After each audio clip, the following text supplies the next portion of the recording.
माझ्या लाईफमधला turning point त्यावेळी होता ज्यावेळी माझी 10वी झाली. कारण की माझ्या फॅमिलीमध्ये आमच्या शेख कुटुंबामध्ये कोणतीही मुलगी कॉलेजला गेलेली नव्हती. बापरे! 8वी 9वी म्हणजे मॅक्झिमम 10वीच्या पुढे कोणी शिकलेलं नव्हतं आणि कॉलेजची पायरी ह्या कोणतीही मुलीने चढलेली नव्हती. आणि माझी 10वी झाल्यानंतर ज्यावेळी बाबांनी माझं ऍडमिशन केलं कॉलेजला, त्यावेळी फार मोठा एक वाद झाला. तुमचे एव्हिडन्स काय आहेत आणि त्या एव्हिडन्सच्या आधारे तुमचं प्रेझेंटेशन काय आहे. The weight of evidence and how you present it matters. हे ज्याच्याकडं ज्याचं तोल जास्त असेल तो विन होतो. मला असं वाटतं की रस्ते, पाणी आणि गटर या बेसिक सुविधांच्या पलीकडे जाऊन आपण आजपर्यंत कधी विचार केलेला नाही. मुस्लिम समाजाचा सर्वात मोठा प्रॉब्लेम आहे शिक्षण. कुठंतरी शिक्षणामध्ये मुस्लिम समाज मागं पडतो असं मला वाटतं. ही गोष्ट आहे ना, राहुल गांधी सरांनी खूप वर्ष आधीपासून उचलून धरली, पण त्यांना कोण सपोर्ट नाही केला. फडणवीसांनी ना डॉक्टर विश्वजित कदमांना एक विचारलं होतं, म्हणजे तुम्हाला आमच्याकडे ऑफर आहे. तर डॉक्टर विश्वजित कदमांनी काय म्हटले, तुमची ऑफर चांगली आहे, पण माझ्या रक्तात काँग्रेस आहे, मी काँग्रेस नाही सोडणार. तसंच माझं सुद्धा आहे.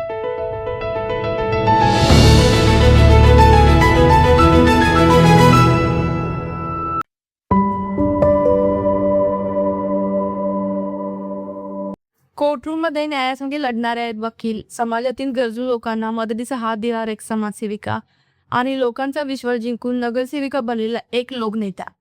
संघर्ष, सेवा आणि नेतृत्वाचा हा प्रवास सोपा नव्हता, पण त्यांनी आपल्या कामाने, जिद्दीने आणि लोकांसोबत असलेल्या नात्याने आपली एक वेगळी ओळख निर्माण केली आहे. आज आपण जाणून घेणार आहोत त्यांच्या आयुष्यातील संघर्ष, कोर्टरूममधील अनुभव, समाजकार्याचा प्रवास, राजकारणामध्ये येण्याची प्रेरणा आणि मीरासाठी त्यांनी बघितलेलं स्वप्न. तर टॉक शो विथ मितीमध्ये आज आपल्यासोबत असणार आहेत क्रिमिनल ॲडव्होकेट, सोशल वर्कर तसेच मिरजच्या वॉर्ड क्रमांक 6च्या corporator, respected advocate Bilkis Shaikh बुजुर्ग ma'am. Welcome to the show ma'am. कशा आहात? एकदम बरे. आणि लाईफ कशी चालू आहे सध्या? चांगली चालते. न्यू टर्म आहे, चांगली चालते. तर आता वेळ न दळवर आपण पॉडकास्ट चालू करूया. येस. माझा पहिला प्रश्न असा असेल की लोकांना जाणून घ्यायला आवडेल की लोक आता ॲडव्होकेट बिल्किस मॅम ओळखतात किंवा कॉर्पोरेटर बिल्किस मॅम ओळखतात, पण लहानपणी बिल्किस मॅम कशा होत्या, त्यांचं स्कूलिंग कसं झालं, ते सगळं आम्हाला ऐकायला आवडेल. लहानपणी एकदमच छान केलेलं आहे. स्कूलिंग माझं इंग्लिश स्कूलमध्ये झालेलं आहे आणि as my dad was a lawyer. बाबा वकील असल्यामुळं घरात असं अभ्यासू वातावरण असायचा आणि सगळ्या म्हणजे आम्ही 3 बहिणी, त्यामुळे सगळ्यांनीच शिकावं, काहीतरी व्हावं हे पहिल्यापासून आई वडिलांची इच्छा होती आणि त्याप्रमाणे त्यांनी आम्हाला रेस केलेला आणि त्यामुळे बालपण एकदम छान दिलेलं आहे. लोकांनी तुम्हाला कॉर्पोरेटर म्हणून निवडलं, पण त्यामागे काय कारण असेल की ॲज अ कॉर्पोरेटर निवडण्याच्या मागे तुमचं काम होतं का तुमचं नाव होतं असं तुम्हाला वाटतं? फक्त नाव कधी नसतं, कामामुळं नाव होतं. नक्कीच. तर काम होतं म्हणून नाव झालं आणि नाव झालं म्हणून लोकांनी निवडणूक दिलं. असं मला वाटतं की काम हे सगळ्यात पहिला. तुम्ही काम केला तर तुमचं नाव नक्कीच होणार आणि नाव झालं की मग तुमचं पुढे काम, तुमची वाटचाल चांगलीच असणार. मॅम, तुमच्या लाईफमधला असा कोणता टर्निंग पॉईंट आहे ज्याने तुमची डेस्टिनीची डिरेक्शनच बदलली? Turning point of the life, मला असं वाटतं की माझं लाईफमधला टर्निंग पॉईंट त्यावेळी होतं ज्यावेळी माझी 10वी झाली. कारण की माझ्या फॅमिलीमध्ये आमच्या शेख कुटुंबामध्ये कोणतीही मुलगी कॉलेजला गेलेली नव्हती. 8वी 9वी म्हणजे मॅक्झिमम 10वीच्या पुढे कोणी शिकलेलं नव्हतं आणि कॉलेजची पायरी ह्या कोणतीही मुलीने चढलेली नव्हती. आणि माझी 10वी झाल्यानंतर ज्यावेळी बाबांनी माझं ऍडमिशन केलं कॉलेजला, त्यावेळी फार मोठं एक वाद झाला कुटुंबामध्ये आमच्या की ही मुलगी जायची नाही कॉलेजला. आणि त्यावेळी बाबा कन्फर्म होते की नाही, मी तिला पाठवणारच आणि कुणाला वाईट वाटू दे, काही वाटू दे, पण ती शिकणार. आणि मग त्यांचा तो जो डिसिजन होता मला त्या पाठवायचा आणि घरी न बसवता मला कुणाचंही न ऐकता कुटुंबाच्या त्यांनी मला जे कॉलेजला पाठवलं आणि मला शिकवलं, मला वाटतं माझ्या लाईफमध्ये तो टर्निंग पॉईंट होता. का की काही असं पण आमच्या फॅमिलीमध्ये मग डिस्कशन व्हायला लागले की एका मुलीसाठी सगळ्यांशी का भांडायचं, असू दे, राहू दे, नाही शिकली तर काय म्हणा, असं पण थोडं टाइम ते विचार चालू होतो. पण बाबा कन्फर्म होते, नाही जाणारच कॉलेजला आणि शिकणार. माझ्या मुली शिकणार त्या का घरी बसणार. आणि मग त्याने आम्हाला शिकवलं. I think so that is the turning point of my life. जर त्याने ऐकले नसतं तर आज कुठेतरी मी घरी चूल आणि मूल करत बसले असते समजा वाटतं. लोक म्हणतात की ट्रूथ ऑलवेज मीन्स, पण तुम्ही ॲज अ लॉयर म्हणून तुम्हाला असं काय म्हणजे तुम्हाला काय वाटतं? फ्रॅटली स्पीकिंग असं होत नाही. Good. नाही म्हणजे एक सत्य परिस्थिती आहे ते सांगण्यात काही मला असं अडचण वाटत नाहीये. येस इट्स ट्रू की सत्य नेहमी विजय होतो असं म्हणतात. पण कोर्ट रूम्समध्ये परिस्थिती वेगळी असते. कोर्ट रूम्समध्ये जनरली तुमची एव्हिडन्स काय आहे आणि त्या एव्हिडन्सच्या आधारे तुमचं प्रेझेंटेशन काय आहे. The weight of evidence and how you present it matters. हे ज्याच्याकडं ज्याचं तोल जास्त असेल तो बिनवतो मला असं वाटतं. त्यामुळं सत्य नेहमीच जिंकतो हे कुठंतरी पूर्णतः सत्य होत नाही आजच्या काळात तरी. मग असं कधी मनात असं मनाला लागले की आपल्याकडून हे झालं नाही किंवा चुकीचा माणूस जुईन झाला, असं कधी झालं तुमच्या मत? कसं असतं एक वकिलाचं मी तुम्हाला एक हे सांगते की ज्यावेळी एखादा क्लायंट आपल्याकडे येतो वकील म्हणून, he has some faith in us. इतके हजारो वकील सोडून जर तो तुमच्याकडे येत असेल तर he is showing trust on you. आणि कोर्टात जे आम्ही आमची बाजू मांडतो ते आम्ही स्वतः आमची बाजू मांडत नसतो. तो बोलू शकत नाही, त्याला कायद्याची माहिती नाही आहे. तो जो बोलू शकत नाही आम्ही त्याच्यातर्फे बोलत असतो आणि त्याची बाजू मांडत असतो. मेनी टाइम्स ही वन आणि समटाइम्स ही लूज. तर त्यामुळं आमचं काम आहे त्याची बाजू मांडणं आणि सत्य आहे का असत्य आहे हे ठरवायचं काम कोर्टाचं असतं. सो त्यामुळं आम्ही आमचं काम जे आहे ते 100% करतो. त्याची आम्ही बाजू 100% आम्ही पूर्णतः त्याची बाजू आमच्या पूर्ण क्षमतेने मांडतो. मॅम, तुम्ही हाताळलेल्या आतापर्यंतच्या केसेसमध्ये अशी कोणती केस होती की तुम्हाला इमोशनली शेक केलंय? बिईंग अ क्रिमिनल लॉयर बऱ्याच अशा केसेस येतात की मनाला लागतं की हे असं झालेलं आहे म्हणून. असे माझ्या लाईफमध्ये बरेच केसेस आलेले आहेत. पण 1-2 केसेस आहेत अशी मी जे सांगू इच्छिते की ते मनाला लागली माझ्या. माझ्या आयुष्यातली पहिली केस जी होती, सध्या लाईफमधली पहिली केस होती, that was POCSO, rape and prostitution. असे ते एक कॉम्प्लिकेटेड मॅटर होतं. आणि just I was passed out. 8 दिवस झाले असते मी कोर्ट जॉईन करून आणि हे बाबा म्हटले की मॅटर चॅलेंजिंग आहे आणि तू करू शकतोस, तू ती केस स्वतः लढ. आणि ती मी केस लढली. आणि कसं असतं आम्ही फौजदारी वकील असताना आरोपीच्या बाजूने आम्हाला केस लढावी लागते आणि पूर्ण डेडिकेशनला मी ती केस लढली आणि आरोपी सगळे ॲक्विट झाले. त्या ॲक्विट झाले. ॲक्विट झाल्यानंतर ज्यावेळी त्यांचं बोलणं वगैरे होत होतं त्यावेळी मला त्यांच्या डिस्कशनमधनं असं म्हणजे असं माझ्या लक्षात आलं की ते जी मुलगी होती त्यांचं म्हणणं आणि तिच्यावर अत्याचार झाला असं मला वाटलं. आणि मी हे थोडंसं मनाला लागलं की असं आपण हिची बाजू घेतोय म्हणून. त्याबद्दल मी बाबांशी सुद्धा डिस्कस केले की बाबा असं झालेलं आहे. मला ती गोष्ट मनाला लागलेली आहे की झालेलं होतं आणि ते सगळेजण सुटले. मग कसं असतं आपलं काम काय आहे की आपण बाजू मांडायची आहे. सत्य असं ठरवायचं काम कोर्टाचं आहे आणि ते ठरवत असताना ते फक्त एव्हिडन्सवर ठरवत असतात. त्यामुळं ते म्हणायला लावून न घेता ते कुठे तुम्ही चालणार असं असं एक एक इन्सिडेंट झाला होता. आणि दुसरा जो इन्सिडेंट झाला होता तो पण रिसेंटली मी पास आउट झाल्यानंतरचाच होता की आपली मिरज दंगल घडली होती. मिरज दंगल घडली होती त्यावेळी एका समाजाचे 200-250 पोरं, दुसऱ्या समाजाचे 200-250 पोरं, असं कमीत कमी 700-700 लोकांच्यावर केसेस झालेल्या होत्या. त्यावेळी जी सिच्युएशन मी बघितली ती खरंच मला म्हणायला लागणारी होती की त्या पोरांची आई वडिलांची जी धावपळ होती मुलांचा जामीन करण्यासाठी असू दे, न तर केस चालत असताना सुद्धा असू दे, की कोर्टामध्ये हे येऊन पोरं उभारत असतात आणि तिची नावं पुकारली की आरोपी नंबर 1 आणि आरोपी नंबर 2 म्हटले की हात वर्त करतात. ह्या पोरांचं पुढचं भविष्य काय?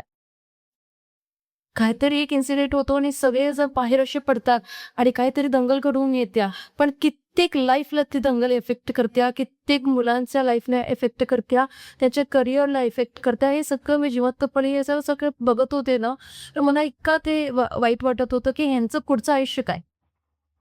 आणि कित्येक वर्ष त्याची कोर्ट कचेरीच्या हेलपाटीमध्ये गेली नाहूक. त्या गोष्टी मला मनाला लागल्या बोलतात.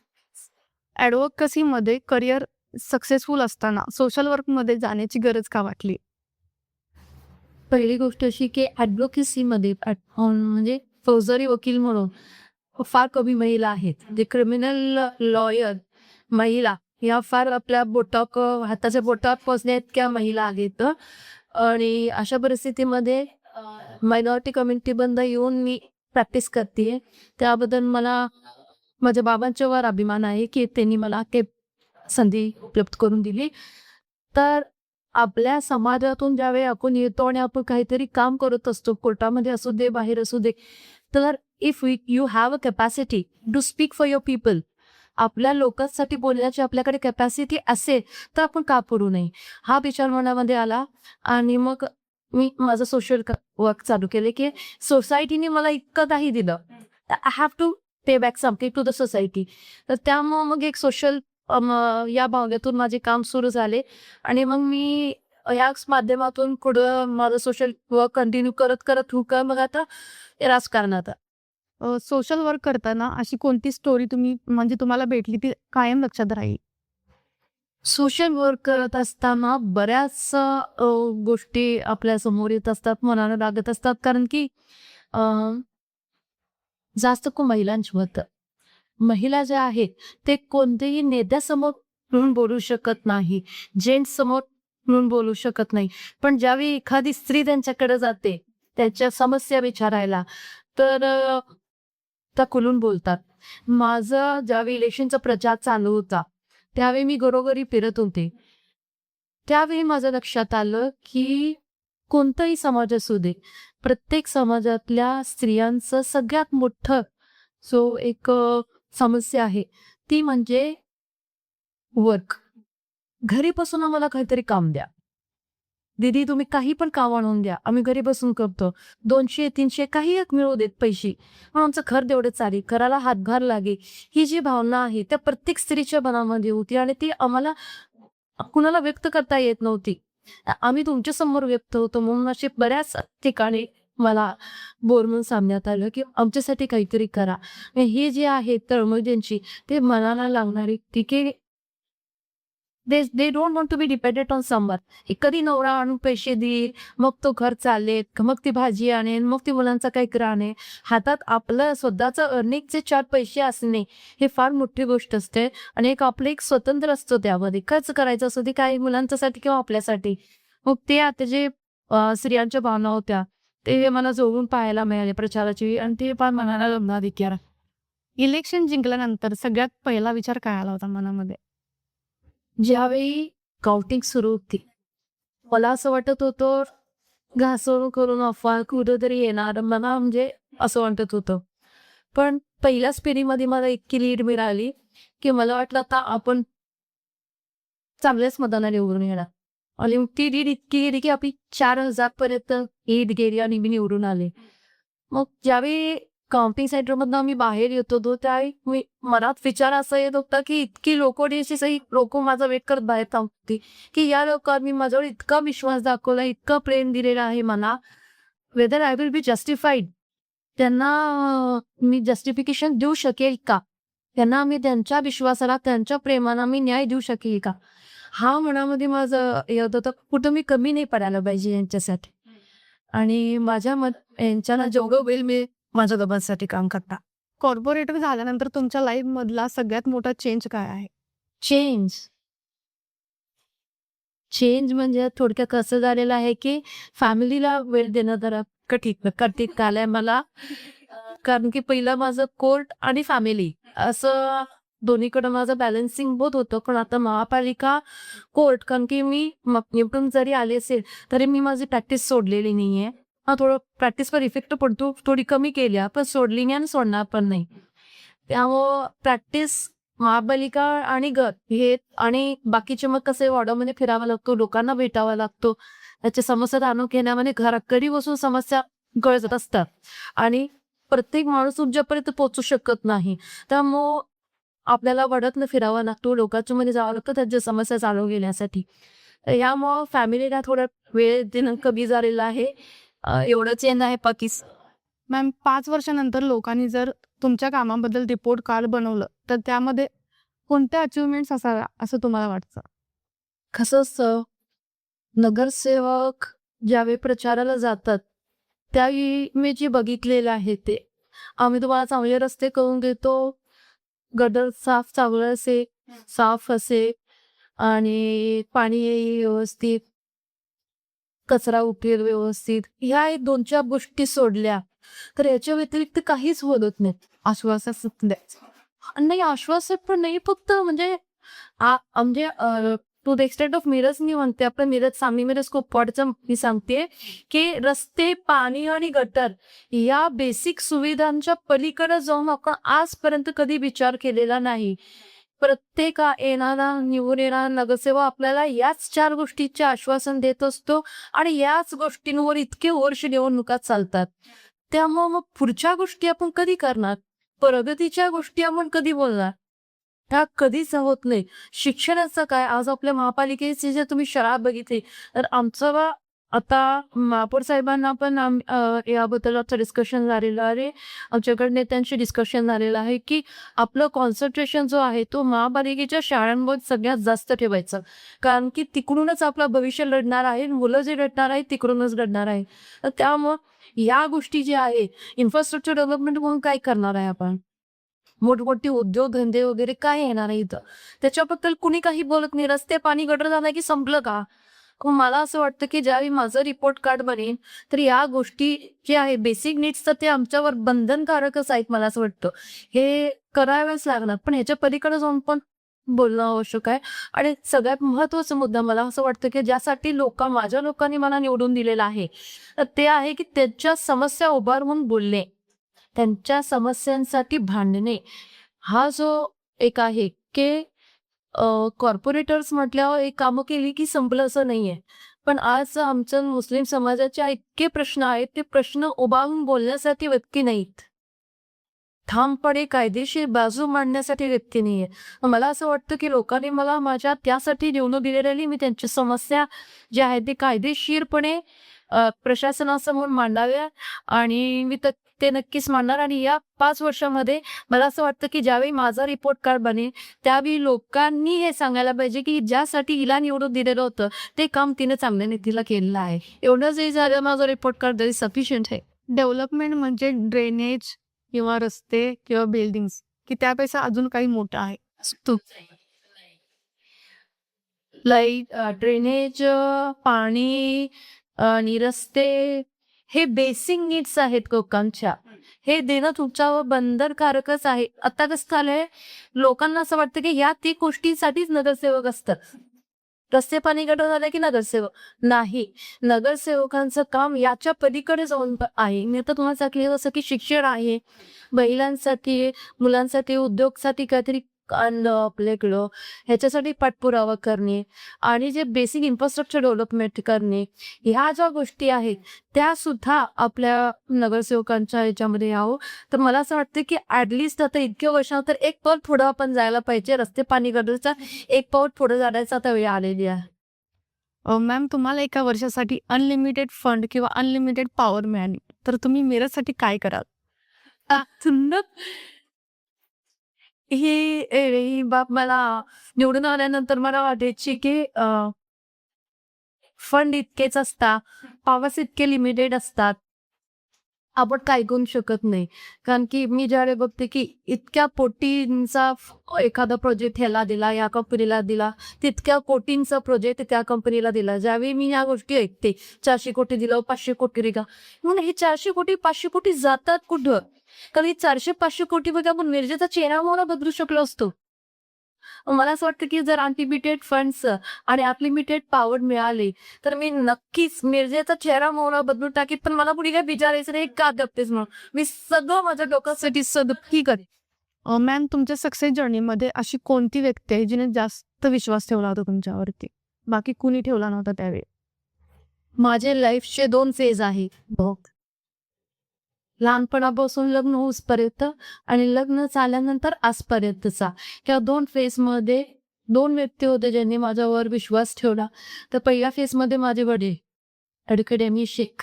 त्यांनी माझ्यावर पूर्ण विश्वास मला दाखवला माझ्यावर आणि आजपर्यंत सुद्धा माझा भाव कोणत्याही अडचणी आल्या तर मी त्यांचा गायडन्स घेत असते आणि त्यांच्या गायडन्सप्रमाणे चालत असते. आमच्यामध्ये म्हणतात की दीन और दुनिया ये दोनों को साथ लेके चलना है, असं आमच्यामध्ये म्हणतात. आणि ह्या दोन्हीसाठी, दीनसाठी आणि दुनियासाठी, दोन्हीसाठी मला ज्यावेळी अडचण येते त्यावेळी मी माझे बाबाचा गायडन्स घेते आणि त्याचा नक्कीच गायडन्स दाखवत असतो आणि त्यांनी माझ्यावर फार विश्वास दाखवलेला आहे. आणि लग्नानंतर माझे पती सादिक पुजरूक यांनी माझ्यावर जो विश्वास दाखवला तर मला असं वाटतं की आज मी इथं तुमच्यासमोर बसलेली आहे कॉर्पोरेटर म्हणून, तर त्यांच्यामुळं मी बसलेली आहे असं मला वाटतं. कारण की आपल्या पत्नीवर विश्वास दाखवून त्यांनी प्रॅक्टिस मला अलाउड केलेली होती. आणि फौजदारी प्रॅक्टिस अशी असते की सगळे आपल्याला म्हणजे क्रिमिनल केसेसमधले आरोपी जे असतात ते आपले क्लायंट असतात, आपल्याशी भेटतात, आपल्या ऑफिसला येत असतात. मग अशा याच्यामध्ये आपल्या पत्नीला हे अलाउड करणं म्हणजे इट इज नॉट इझी, पण केलं त्यांनी. आणि राजकारणात सुद्धा मला पूर्ण साथ त्यांची मिळालेली आहे. आणि ह्या 2 व्यक्तीच्यामुळे माझे बाबा आणि माझे पती या 2 व्यक्ती इम्पॉर्टंट व्यक्ती आहे माझ्या लाईफमध्ये ज्यांच्यामुळे मी आज इथं. मॅम, जर एखादी यंग मुलगी आता आपला पॉडकास्ट बघत असेल आणि तिला नेक्स्ट द बिल्किस मॅम बनायचं असेल तर तिच्यासाठी फर्स्ट लेसन काय असेल? फर्स्ट की तुम्हाला करावं लागेल, मला असं वाटतं की you have to take the education. तुमचं शिक्षण पूर्ण करा. तुम्ही तुमच्या पायावर उभे राहा, इंडिपेंडेंट व्हा. आणि जर इंडिपेंडेंट तुम्ही झालं, तुमच्या स्वतःच्या पायावर उभे राहिलात तर कॉन्फिडेंटली जे करताय इट इज नॉट नेसेसरी की तुम्ही वकीलच व्हायला पाहिजे किंवा काहीच व्हायला पाहिजे. ज्या क्षेत्रात काम करताय त्या क्षेत्रात यू गिव्ह या 100%. आणि तुमचं कॉन्फिडन्स जे आहे आणि तुमचं नॉलेज हे तुम्हाला तुमच्या कामाच्या शिखरापर्यंत पोहोचू शकाल. आणि नक्कीच तुम्ही पुढचे बिल्किस मॅम कधी तुम्ही मला वाटतं की मी काही इतकी मोठी नाही आहे की कुणाला असं माझ्यासारखं पण नक्कीच तुम्ही तुमच्या क्षेत्रात उंची राहता. मॅम, लोक म्हणतात की राजकारण खूप घाण आहे, मग त्याबद्दल तुम्हाला काय वाटतं? कसं असतं माहिती का, बाहेर उभारून बोलणं की ते चिखल आहे, ते चिखल आहे, इझी आले, फार इझी आहे बाहेर उभारून बोललो. पण जर चिखल आहे तर जा आणि क्लिक कर ना ते. हे कोण का करत नाही? तुम्हाला कसं असतं म्हणजे का, राजकारण काय असतं की समाजासाठी काहीतरी करणे आणि त्याच्यासाठी आपल्याकडे समाजकारण म्हणजे समाजासाठी काहीतरी करणे. आणि समाजासाठी काहीतरी करत असताना if you have a power, त्या पॉवरचा यूज करून समाजासाठी काय करणे म्हणजे राजकारण. हे समाजकारण राजकारणामधला फरक. मग राजकारण जर घाण असेल तर राज्यकर्ते जे लोक तुमच्यावर राज्य करतात किंवा ते काम करतात, तुमचं सोशल वर्क करत असतात, तर त्या सगळेच घाण झाले. तसं नाहीये, राजकारण घाण नसतं. काही 4 लोक असतात ज्यांच्यामुळे हे असं वाटतं की आपल्याला घाण आहे, पण एंटायर राजकारण घाण नसतं. आणि तुम्हाला जर कुठं तसं वाटलं की हे पार्ट त्यातलं चुकीचं आहे, you go and clean it. बसून उभारून बोलू काय उपयोग नाहीये. तर मला असं वाटतं की मी तिथं गेलेली आहे तर I am going there with the clean hands and I will be cleaned. पण तुमचं असं कोणतं मोठं स्वप्न आहे की जे अजून पूर्ण व्हायचं बाकी आहे? मला मिरजेला एक मोठी मेट्रोपॉलिटन सिटी सारखं बघायचं आहे. कसं आहे, आपली इकडची मुलं सांगली, मिरज, आपले कुपवाड, आपलं जो महापालिका क्षेत्र आहे तिकडची मुलं जे आहेत ते कामासाठी मोठमोठ्या शहरात जातात, पुणे, मुंबई, बेंगलोर. आणि तिकडे आता परिस्थिती अशी आहे की एखादा साधा रूम सुद्धा मिळणं अवघड आहे मुलांना. तर ही जी परिस्थिती आहे की एकाच ठिकाणी सगळेजण गेलेले आहे. तर अशी जी मेट्रोपॉलिटन सिटीज आहेत आपल्या मिरज का होऊ शकत नाही? तर माझं एक स्वप्न आहे, हे स्वप्न मी एकटे काय पूर्ण करू शकणार नाही. त्यासाठी जे आपले आमदार, खासदार, मंत्री आहेत, आपले मुख्यमंत्री साहेब आहेत, आपली रुलिंग पार्टीज आहेत, ऑपोजिशन पार्टीज आहेत, या सगळ्यांनी कोण जर काम केलं तर नक्की आपल्या ज्या आहेत, सांगली असू दे, कोल्हापूर असू दे, असे सिटीज जे आहेत ते डेव्हलप व्हायला पाहिजे. आणि जसं पुणे, मुंबई, बेंगलोर आहे, तसं आपल्या इथलं पण एक मोठी सिटी आपली डेव्हलप व्हायला पाहिजे, असं माझंही स्वप्न आहे. आणि महिलांचा राजकारणामध्ये म्हणजे कसा सहभाग असतो आजकाल? म्हणजे तुम्ही आता कॉर्पोरेटर आहात, तर तुम्हाला कसं दिसतंय समोर, की महिला किती पर्सेंटेज तिथं काम करतात? आता प्रत्येक वॉर्डमध्ये 2 पुरुष आणि 2 महिला असं म्हणून वॉर्ड असतो. म्हणजे 50% कॉर्पोरेटर शुड बी वुमन असं एक आहे. पण आपण काय बघतो, मी जे बघत असते ते, की घरातल्या एखाद्या पुरुषाला तिकीट मिळालं नाही म्हणून घरातल्या त्या स्त्रीला उभं करायचं. आणि मग त्या स्त्रीला येतं, काही काही जणांना काही माहीत पण नसतं राजकारणाचं काय आहे किंवा सभागृहात काय करायचंय, काय बोलायचंय. असं व्हायला नाही पाहिजे. मला असं वाटतं, की ज्यावेळी आपण एखादा स्त्री असो, पुरुष असो, ज्यांना आपण निवडून देतो, सभागृहात पाठवतो, सभागृहात उभा राहून तुमचे प्रश्न मांडणारे व्यक्तीला तुम्ही पाठवायला पाहिजे. तसं पुरुष उभा राहून बोलतात, तशा स्त्रिया कमी पडतात मला असं वाटतं कुठंतरी बोलायला. आणि त्यामुळं मी असं थोडं हे पण बघितलंय, की दे आर दी साईडलाईट एव्हरीवेअर. तर असं व्हायला नाही पाहिजे. ज्या महिला निवडून आलेल्या आहेत त्यांनी स्वतः उभा राहून बोलायला पाहिजे. प्रश्न मला कोणावर डिपेंडेंट व्हायची गरज नाहीये. आणि कोणी ऐकचं कुठातून शिकून येत नाही. आणि तुम्हाला संधी मिळालेली आहे, तुम्ही त्या संधीचं सोनं करा. बोला तुम्ही तिथं, शिका, काही फरक पडत नाही. जरा चुकलं तरी ते दुरुस्त होतं, पण बोला. आणि हा निवडून आला नाही, तो निवडून आला नाही म्हणून हिला दिलेत आहे निवडून, असं व्हायला नाही पाहिजे. You create your on identity. स्वतःचं अस्तित्व तुम्ही स्वतः निर्माण करा, असं मला वाटतं महिलांसाठी. आणि पण पहिल्याच्या तुलनेत आता महिला बोलतात, पण त्याचं प्रमाण वाढायला पाहिजे असं मला वाटतं. मॅम, मुस्लिम समाजाबद्दल तुमचं म्हणजे काय धोरण आहेत आता सध्या? म्हणजे त्यांचे प्रॉब्लेम्स मुस्लिम समाजाचा सर्वात मोठा प्रॉब्लेम आहे शिक्षा. कुठंतरी शिक्षणामध्ये मुस्लिम समाज मागं पडतो असं मला वाटतं.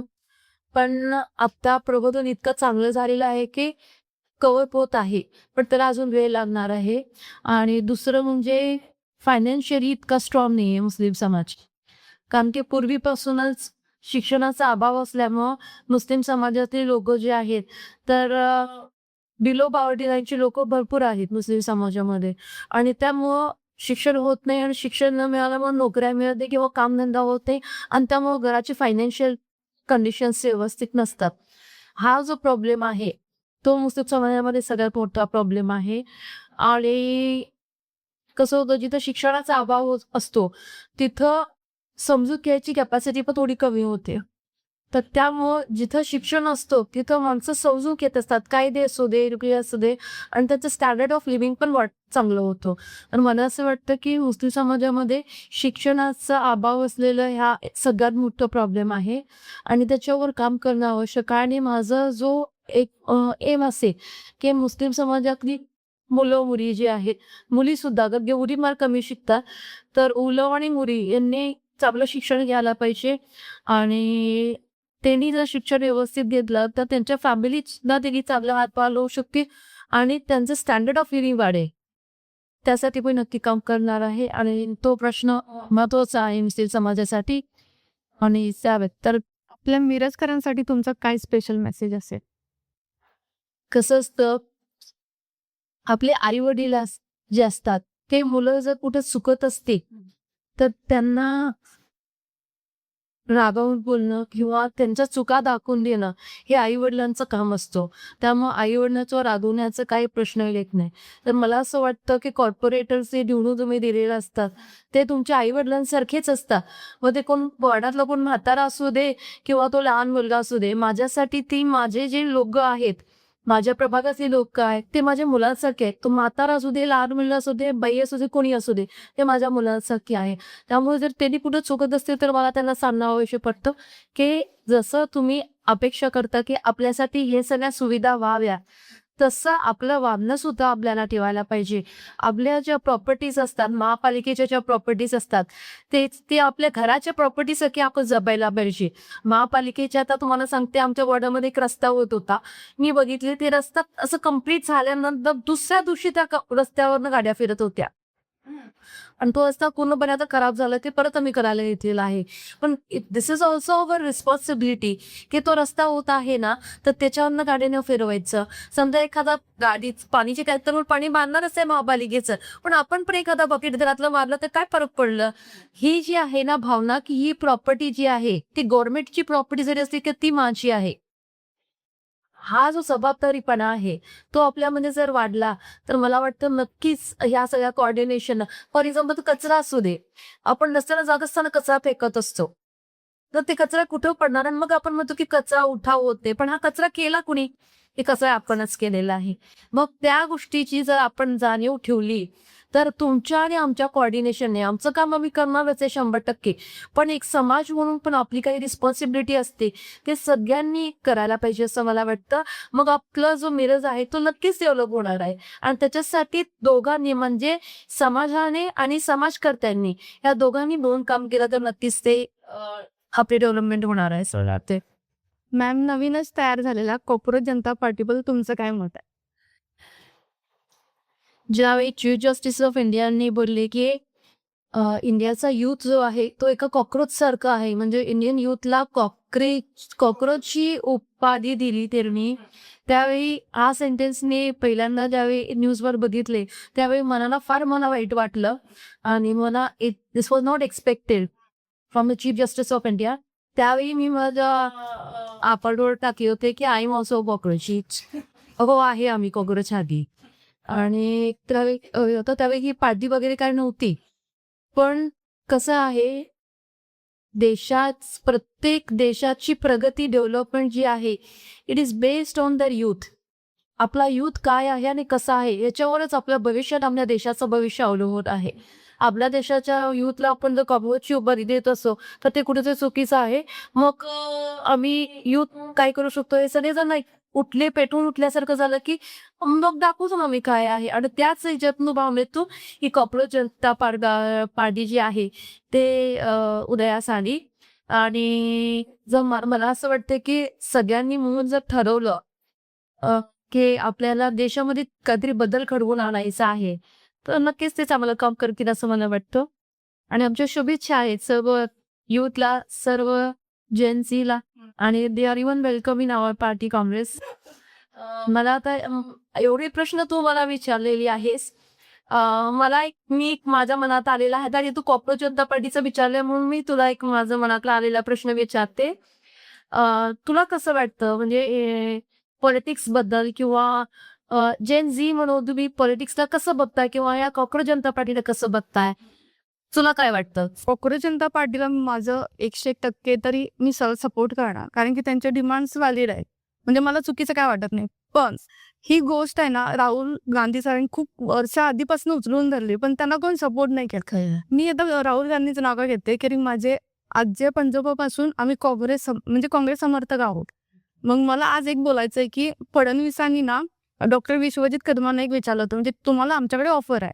तर डॉक्टर विश्वजित कदमांनी काय म्हटले, तुमची ऑफर चांगली आहे पण माझ्या रक्तात काँग्रेस आहे, मी काँग्रेस नाही सोडणार. तसंच माझं सुद्धा आहे, मी सपोर्ट करणार जेनझीजना किंवा कॉक्रोच जनता पार्टीला, पण काँग्रेस कधी सोडणार नाही. कारण की काँग्रेसचं लेवल काय आहे ते काय करू शकते मला माहिती. काँग्रेस ही तळागाळातल्या लोकांची पार्टी आहे. तळागाळातल्या लोकांची पार्टी आहे, ही उच्चभ्रू लोकांची पार्टी म्हणाई.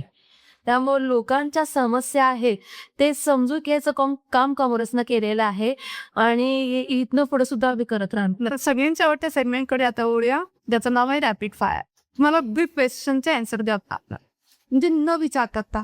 काय हॅम्पर वगैरे नाही आहे ना? टी और कॉफी? टी. एडवोकेट और ऑपरेटर? Always advocate.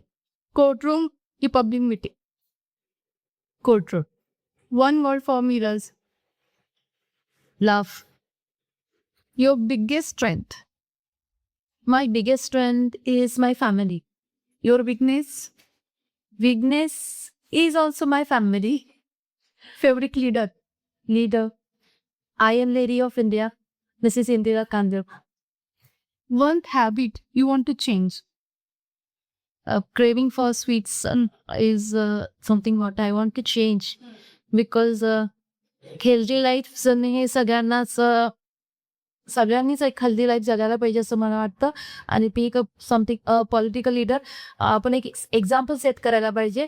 पण आपण जर असं दिवसातून एक 10 वेळा तरी मी स्वीट्स खात असते आणि आय कांट स्टॉप इट. मी बऱ्याच प्रयत्न मी ते स्टॉप होत नाहीये. I want to stop that thing.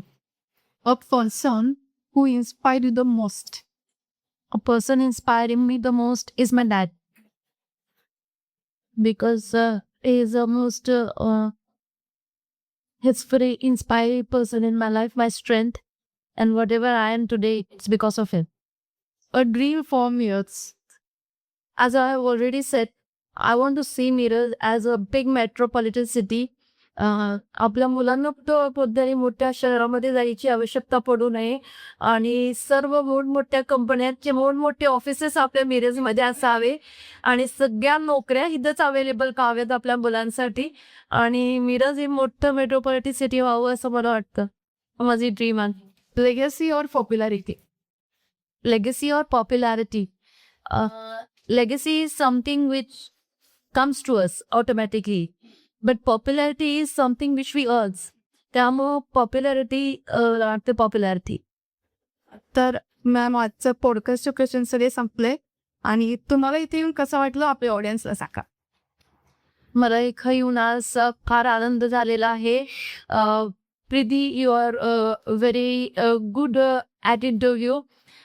फार चांगले प्रश्न विचारलीस तू आणि मला असं वाटतं की people should see you as an example की मुली आपलं काम किती चांगल्या पद्धतीनं करू शकतात आणि जर माणसानं विचार केला तर कोणतीही गोष्ट त्याच्यासाठी अडचणीची नाही आहे आणि प्रत्येक अडचणीवर मात करून आपण आपले स्वप्न पूर्ण करू शकतो हे प्रीतीनं दाखवून दिलेलं आहे. आणि एकदम सुंदररित्या तू इंटरव्ह्यू घेतलेली आहेस आणि मला असं वाटतं की आज तू माझा इंटरव्ह्यू घेतलेली आहे. माझ्या शुभेच्छा नेहमीच तुझ्यासोबत असतील. प्रीती, तुला कोणाचा इंटरव्ह्यू घ्यायचा आहे भविष्यामध्ये? मग ॲज अ प्राईम मिनिस्टर म्हणून मिस्टर राहुल गांधी सरांचा घ्यायचा आहे. म्हणजे खूप स्वप्न आहे कारण त्यांना प्राईम मिनिस्टर बनवूनच बघायचं आहे आणि ते ऑलवेज म्हणजे माझे लीडर किंवा माझे इन्स्पिरेशन असते ते येस येस, नक्कीच भविष्यामध्ये आपण राहुल गांधींना देशाचे पंतप्रधान म्हणून नक्कीच बघणार आहात. मॅम. आज आपल्या शोमध्ये आल्याबद्दल तुमचे खूप खूप थँक्यू आणि तुम्हाला नक्कीच आपला शो आवडला असेलच आणि आपल्या ऑडियन्सला सुद्धा आपला पॉडकास्ट नक्कीच आवडला असेल. तर ह्या होत्या ॲडव्होकेट बिल्किस मॅम आणि आता नवीन नगरसेविका पण आहेत आणि वॉर्ड क्रमांक 6च्या नगरसेविका आहेत. तुम्हाला काही तक्रार असतील किंवा काही क्वेरीज असतील तर तुम्ही या पॉडकास्टच्या खाली कमेंट करून विचारू शकता. मॅम नक्कीच तुम्हाला त्याचा रिप्लाय देतील. आणि आजचा पॉडकास्ट तुम्हाला कसा वाटला आम्हाला कमेंट करून नक्की सांगा. आणि खरंच आजचा पॉडकास्ट इन्स्पिरेशनल होताच. तसंच मॅमबद्दल अजून काहीतरी चांगलं जाणून घ्यायची आपल्याला संधी मिळाली. परत एकदा आपण नव्या गेस्टसोबत लवकरच भेटणार आहोत. तोपर्यंत take care and stay inspiring. तर फ्रेंड्स, आज आपल्यासोबत होत्या क्रिमिनल ॲडव्होकेट तसेच मिरजच्या कॉर्पोरेटर रिस्पेक्टेड बिल्किस शेख बुजुर्ग मॅम. तुमच्याकडेही इन्स्पिरेशनल स्टोरीज असतील किंवा स्ट्रगलिंग स्टोरीज असतील आणि तुम्हालाही माझ्या टॉक शोमध्ये यायचं असेल तर मला तुम्ही कमेंट करा किंवा माझ्या टॉक शो विथ प्रीतीच्या इंस्टाग्रामवरती DM करा. तुमचं नेहमीच स्वागत असेल.